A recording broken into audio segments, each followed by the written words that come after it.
पक्षमा छौँ। मानवताको उचाइमा उठेको हाम्रो विश्व मान्यता स्पष्ट रूपमा विश्व शान्तिको पक्षमा छ, मानव जाति र धरतीको सुरक्षाको पक्षमा छ, तनाव, अशान्ति र हिंसाको विरुद्धमा छ, हिंसाको माध्यम र न्यूहरूको विरुद्धमा छ।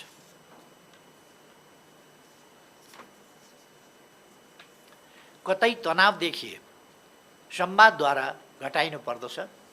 द्वन्द्व र हिंसालाई त्यसमा हिंसा थपेर होइन, शान्तिपूर्ण संवादका माध्यमबाट, आवश्यक परे प्रभावकारी मध्यस्थताका माध्यमबाट सल्टाइनु पर्दछ भन्ने मान्यता हामी राख्दछौँ। यसका लागि मुख्यतः संयुक्त राष्ट्रसङ्घ र अन्य द्विपक्षीय, त्रिपक्षीय, क्षेत्रीय, बहुपक्षीय, अन्तर्राष्ट्रिय सङ्घ संस्था र मञ्चहरूको भूमिकालाई कर्मकाण्डी होइन, प्रभावकारी बनाइनु पर्दछ। यसका निमित्त हामीले अविचलित ढङ्गले स्वतन्त्र, तटस्थ, असंलग्न र निष्पक्ष भूमिकामा आफूलाई प्रस्तुत गर्नुपर्दछ। यो नै हामीले ठोस आकार दिएको परराष्ट्र नीतिको अन्तर्वस्तु र मूलमर्म हो। आदरणीय दिदीबहिनी तथा दाजुभाइहरू, नेपाली काङ्ग्रेसको सुविधामा आधारित परराष्ट्र नीतिले नेपाल र नेपालीको हित एवं भावनामा कुठाराघात गर्दछ। नेपाल र नेपालीको हितभन्दा अन्य विषयहरूलाई प्राथमिकता दिन्छ। तसर्थ राष्ट्रिय हितको संरक्षण र प्रवर्धन गर्न तथा अन्तर्राष्ट्रिय जगतमा प्रतिष्ठा आर्जन गर्न र नेपाललाई सफल राष्ट्र बनाउन तिनै तहमा नेकपा एमालेको सरकार आवश्यक भएको छ। आदरणीय दिदीबहिनी तथा दाजुभाइहरू, राणा, राजा र काङ्ग्रेसको सरकारले देशको विकास र जनताको सुख समृद्धिका लागि कुनै योजना अगाडि बढाएन। सरकार कहिल्यै आधुनिकता र उत्कृष्टतातर्फ केन्द्रित रहेन। नेपाल जस्तो धरतीको स्वर्गलाई संसारकै उत्कृष्ट बनाउने अवसरलाई साकार पार्न कहिल्यै ध्यान दिइएन। बरु देशलाई संसारकै गरिब देश, विपन्न देश, अभावग्रस्त देश, असमानताको देश बनाइराखे। म आदरणीय आम मतदाताहरूसँग आग्रह गर्न चाहन्छु, इतिहास हेरौँ, निष्पक्ष समीक्षा र मूल्याङ्कन गरौँ। ऐतिहासिक परीक्षण र भविष्यको सम्भावनाका आधारमा यहाँहरूले नेकपा एमालेलाई विजयी बनाउन सूर्य चिन्हमा मतदान गर्नुहुनेछ भन्ने विश्वास मैले लिएको छु। काङ्ग्रेस एमालेसँग कहिल्यै सहकार्य गर्न चाहँदैन, यस्तो सोच्नु पनि अपराध ठान्छ। उसले राणाशाहीसँग सहकार्य गरेको इतिहास छ। नेपाली काङ्ग्रेसले निरङ्कुश राजतन्त्रसँग आफ्नो घाँटी जोडिएको सार्वजनिक घोषणा गरेको सर्वविदितै छ। काङ्ग्रेसकै नीति र अकर्मण्यताका कारण शस्त्र द्वन्द्वका लागि मार्ग प्रशस्त भएको यथार्थ हो। काङ्ग्रेसले नै जनताको सत्ता राजालाई बुझाएको धेरै भएको छैन। अहिले पनि दक्षिणपन्थी, वामपन्थी, अतिवाद र अवसरवादीहरूसँग घाँटी जोडेर गठबन्धन सरकार चलाएकै छ। ऊ जनादेशमा विश्वास गर्दैन। सकेसम्म मुद्दा मामिला छलकपट, षड्यन्त्र र मिलावटबाटै सत्ताभोग गर्न चाहन्छ। आफूलाई लोकतान्त्रिक शक्ति भन्दै लोकतन्त्रको चरम उपहास गर्दा पनि उसलाई लज्जाबोध हुँदैन। ऊ जनतामाथि विश्वास गर्दैन। तर हामी नेकपा एमालेका लागि जनताभन्दा ठुला अरू कोही छैन। जनताको सेवा नै हाम्रो मुख्य ध्येय हो। हाम्रो शक्तिको स्रोत नै जनताको शक्ति हो। तसर्थ हामी जनताका बीचमा रहन चाहन्छौँ। जनादेशबाट मात्र जनताको सेवा गर्ने अवसरका लागि प्रयत्नशील रहन्छौँ।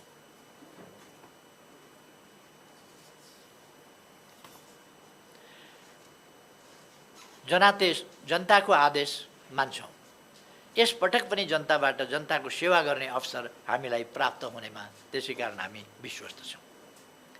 राजतन्त्रको अन्त्य र गणतन्त्रको उदयका लागि, संविधान सभाको निर्वाचन तथा संविधान लेखन र जारी गर्नका लागि तथा सङ्घीय लोकतान्त्रिक गणतन्त्रात्मक संविधान कार्यान्वयन गर्नका लागि नेकपा एमाले साहसिक निर्णायक भूमिका खेलेको सर्वविदितै छ। यस क्रममा काङ्ग्रेसको आन्तरिक घेराबन्दी मात्र होइन, नाकाबन्दीसम्म बेहोर्नु पर्यो। तर सार्वभौम नेपाली जनताको अभूतपूर्व साथ र समर्थनबाट राष्ट्रिय जिम्मेवारी पुरा गर्न तथा महान शहीदहरूको बलिदानबाट प्राप्त उपलब्धिहरूलाई संस्थागत गर्न हामी सफल भयौँ। राजनीतिक उपलब्धिहरूलाई दिगो बनाउँदै समग्र विकासलाई तीव्र गति दिन एमाले थप ऊर्जाका साथ अघि बढिरहेको बेलामा काङ्ग्रेसले पुनः जनादेशमाथि प्रहार गरेको छ। नेपाली काङ्ग्रेस फेरि एकपटक नेपाल र नेपालीको विकास, स्थिरता र स्थायित्वका लागि अवरोध बनेर उपस्थित भएको छ। यसलाई पन्छाउन जरुरी भएको छ। म आम नेपाली मतदाता दिदीबहिनी तथा दाजुभाइहरूसँग हार्दिक आग्रह गर्न चाहन्छु, यहाँहरूको आशीर्वादका लागि अनुरोध गर्न चाहन्छु। अब कम्तीमा 2 अवधि 5-5 वर्षको निर्वाचनमा स्थानीय तह, प्रदेश र सङ्घीय संसदमा नेकपा एमालेलाई अत्यधिक बहुमतले विजयी बनाई नेपालको विकास र नेपालीको सुखको चिरप्रतीक्षित आकाङ्क्षा पुरा गर्न र देशमा स्थिरता र स्थायित्व कायम गर्नका लागि आदरणीय मतदाताहरू समक्ष साथ समर्थन र सहयोगका लागि हार्दिक आग्रह गर्दछु।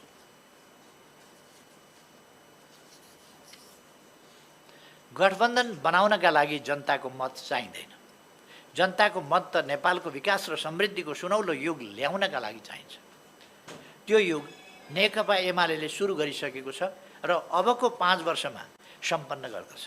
अर्को 5 वर्षमा हामी प्राप्त उपलब्धिहरूलाई दिगो बनाई थप उत्कृष्ट र नवीन बनाउने सुनिश्चित गर्नेछौँ। काङ्ग्रेसलाई मतदान गर्ने धारणा बनाउनु भएका मतदाताहरूलाई समेत म आग्रह गर्न चाहन्छु, यसपटक नेपालको विकासका लागि, तपाईहरूको जीवनमा सुख समृद्धि ल्याउनका लागि र तपाईहरूका सन्ततिको स्वर्णिम भविष्य सुनिश्चित गर्नका लागि आउनुहोस्, निर्धक्कका साथ सूर्य चिन्हमा मतदान गरौँ। नयाँ मतदाताहरूलाई म आग्रह गर्न चाहन्छु, हामी तपाईहरूको जीवनस्तरलाई विकसित देशका नागरिकको भन्दा कम हुन दिने छैनौँ। तपाईहरूको क्षमता विकास गरी तपाईहरूलाई अद्वितीय उपलब्धि हासिल गर्न सक्ने प्रतिस्पर्धी, क्षमतायुक्त, सम्मानित र आदर्शवान नागरिक बनाउने भिजन र कार्यक्रम एमालेसँग छ। तसर्थ आउनुहोस्, जीवनको पहिलो मतदान सूर्य चिन्हमा गरौँ र विकासको नयाँ युगमा प्रवेश गरौँ।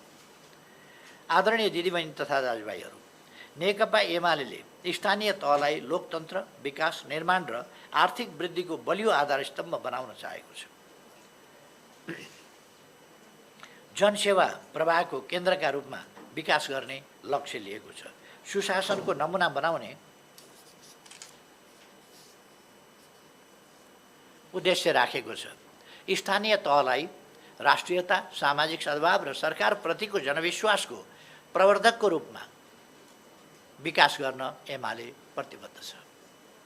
स्थानीय स्रोत साधनको पहिचान, संरक्षण, विकास र उपयोगको प्रस्थान बिन्दु बनाउने अठोट एमाले लिएको छ। नेकपा एमाले स्थानीय तहलाई विकास र सामाजिक चेतना अभिवृद्धिको अभियन्ता बनाउनेछ। सबै पालिकालाई सामाजिक न्याय र समानताका लागि रूपान्तरणको सम्भागका रूपमा विकास गर्नेछ। नेकपा एमाले विकास, निर्माण र सेवा प्रवाहको कार्यान्वयनमा स्थानीय तहको नायकत्व विकास गर्नेछ। हामीले लोकतन्त्रलाई जीवन पद्धतिका रूपमा अवलम्बन गर्ने आधार स्तम्भको रूपमा स्थानीय तहलाई विकास गर्नेछौँ। म पुनः आम नेपाली दिदीबहिनी तथा दाजुभाइहरू समक्ष यही 2079 साल वैशाख 30 गते हुन गइरहेको स्थानीय तहको निर्वाचनमा सूर्य चिन्हमा मतदान गरी नेकपा उम्मेदवारहरूलाई अत्यधिक मतले विजयी गराइदिनु हुन अपील गर्दछु। धन्यवाद।